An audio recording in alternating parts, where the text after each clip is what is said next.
Here's all the parts for the fuel tank. Obviously the fuel tank, the tubing that'll be used to make the pickups, the stopper and retainers for that, fuel clunk, gasoline proof fuel line, and about an inch long screw that's going to connect the stopper.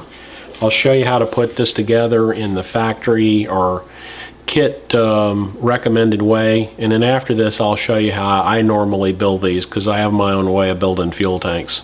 Now we're going to get the brass tubes ready to use.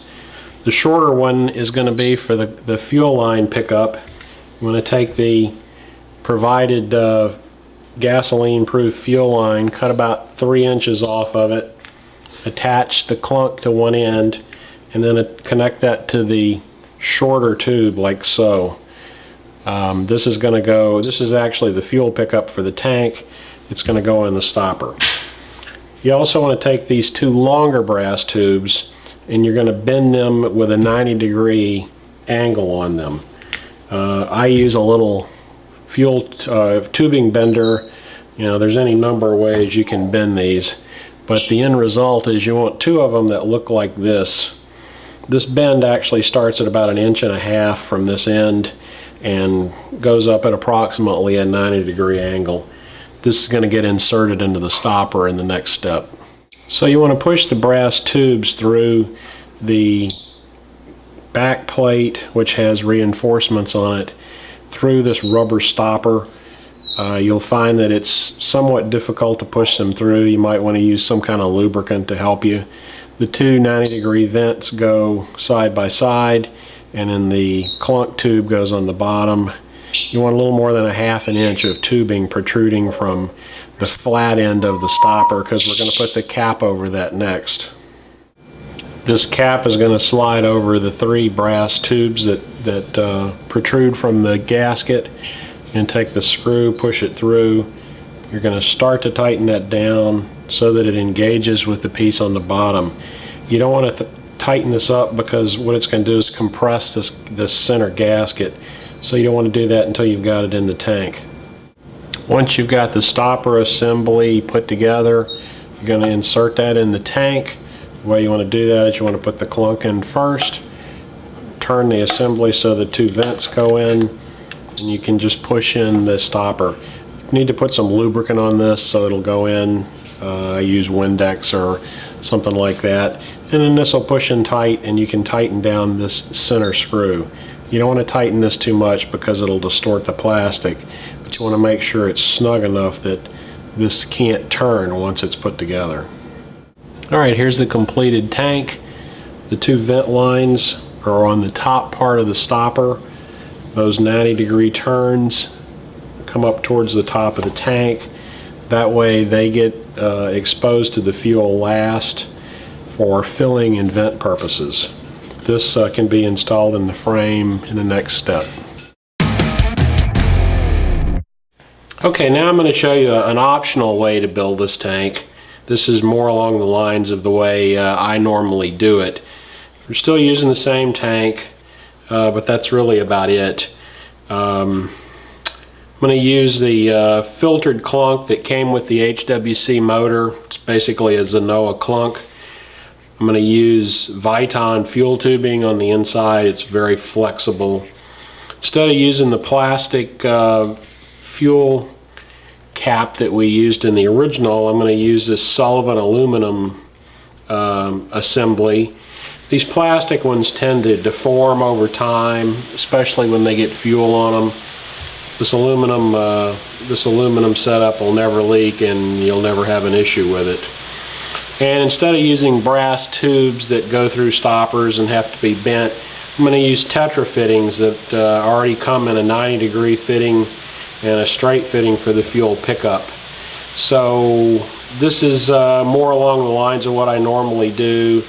A return line, a vent line, a vent fill line, and a fuel pickup.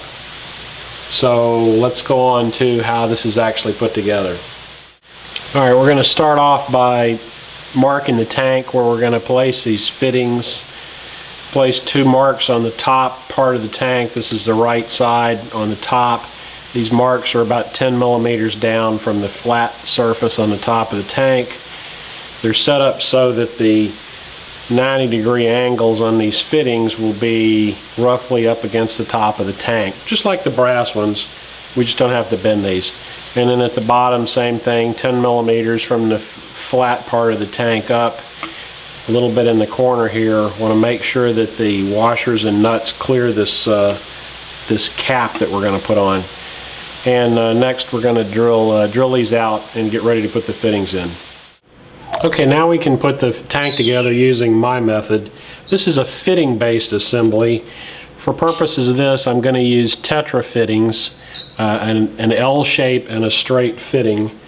Again, it requires that some holes are drilled in the end of the tank here. I'm not going to dwell on the positions and the sizes, because if you don't use these fittings, it really won't matter. We're going to put the two L-shaped vents here at the top so that they rest against the top of the tank.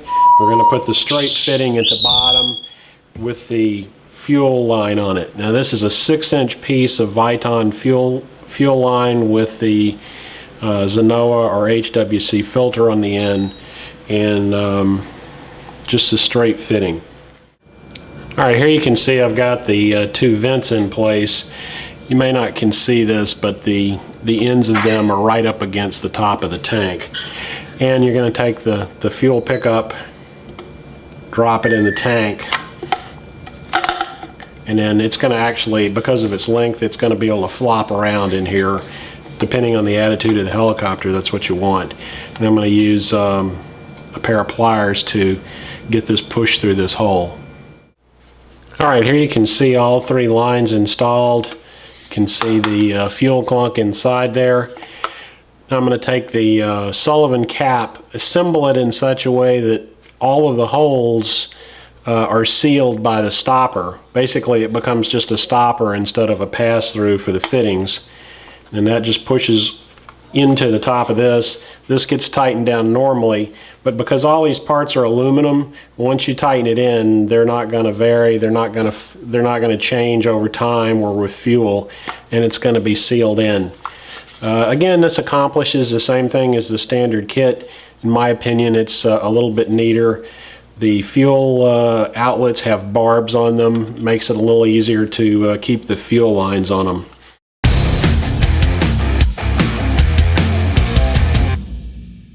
Before the fuel tank goes into the frame, you want to install the U-shaped rubber gasket that is included in the kit. There's two of them. It goes over the graphite, slides over the graphite lip, keeps the sharp edges away from the tank. These pieces are actually cut to the exact right size, so if you will work the assembly around, it will in fact fit perfectly. You do have to make sure all the edges are tight up against the frame, and it may take a little bit of work in here to get it correct, but it is the right size, and as you can see, fits perfectly together. There won't be a gap here. Now we can slip the fuel tank in. Okay, so once that's done, we're going to take our assembled model here, and this is going to fit into the tank opening on the left frame. At this point it just pushes through and bottoms out like that.